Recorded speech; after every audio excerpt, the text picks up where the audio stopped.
Staff on the ferry route between Harwich and Holland could vote on strike action because Stena is employing foreign crews on a fraction of UK wages.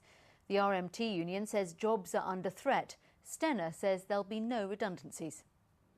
From Harwich in Essex, Stena operates the world's biggest super ferry to the Hook of Holland.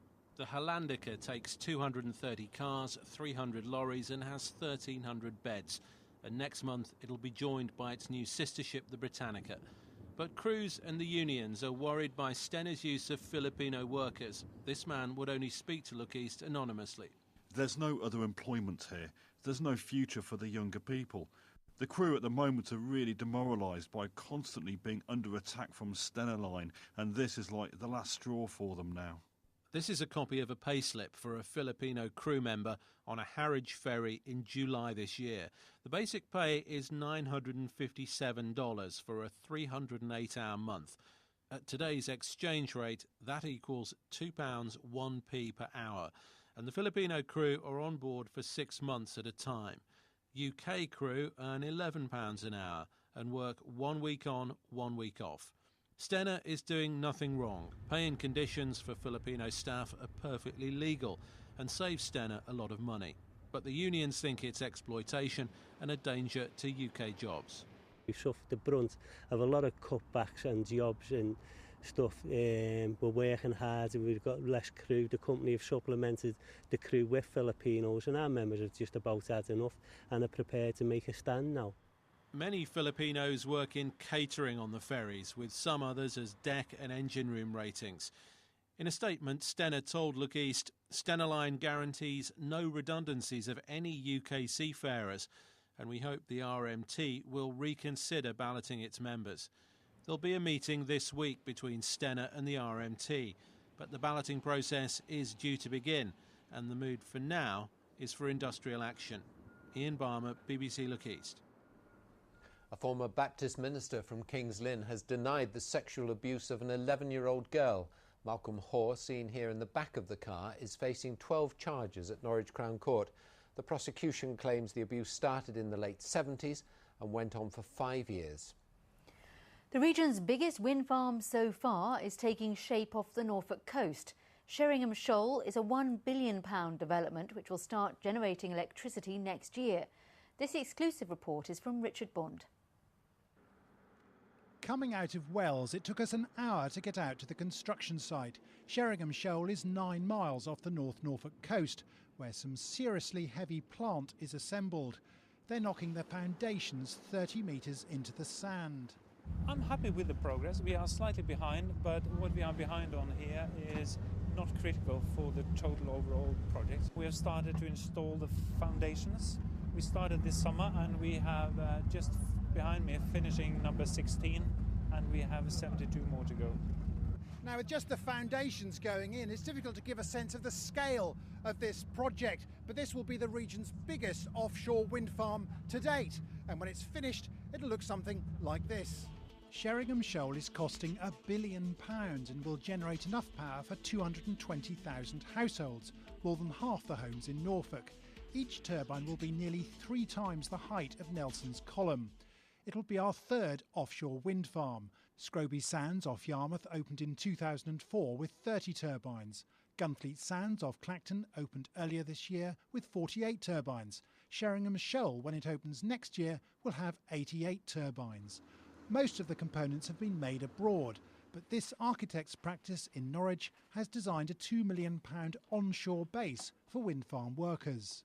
Well, it's a great job to have project to be working on, fantastic design opportunity, and in terms of construction there'll be 20 to 30 people employed for about a year building it, and then obviously 40 odd technicians and administrative staff working in the building.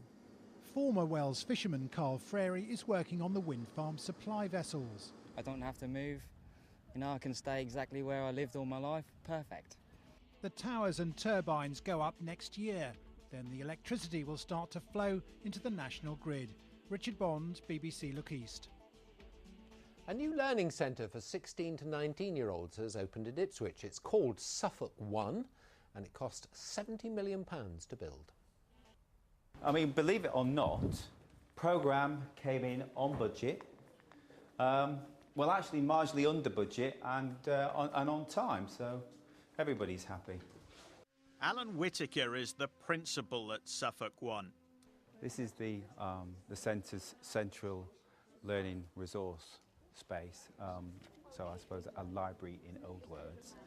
He's like a kid at Christmas with the biggest and best toy ever. They don't call it a sixth form college, they call it a learning centre, a brand new state-of-the-art facility, when everyone else is talking cuts. We pushed very hard on a tight programme, but there's no doubt there are other schools and colleges that were hoping for significant investment, and hopefully something will come their way. But investment on this scale, we may not see that again for some time. Music area and the recording studios.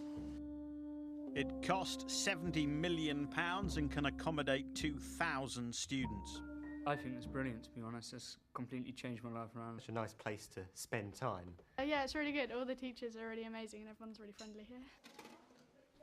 Suffolk 1 offers a broad curriculum, a wide range of opportunities. It's early days, but the staff and students are proud of this place, conceived and built, as they see it, just at the right time. Mike Liggins, BBC Look East, Ipswich. Time for sport now. Formula One, cricket and snooker to come. But first football. Here's Tom Williams. Thank you.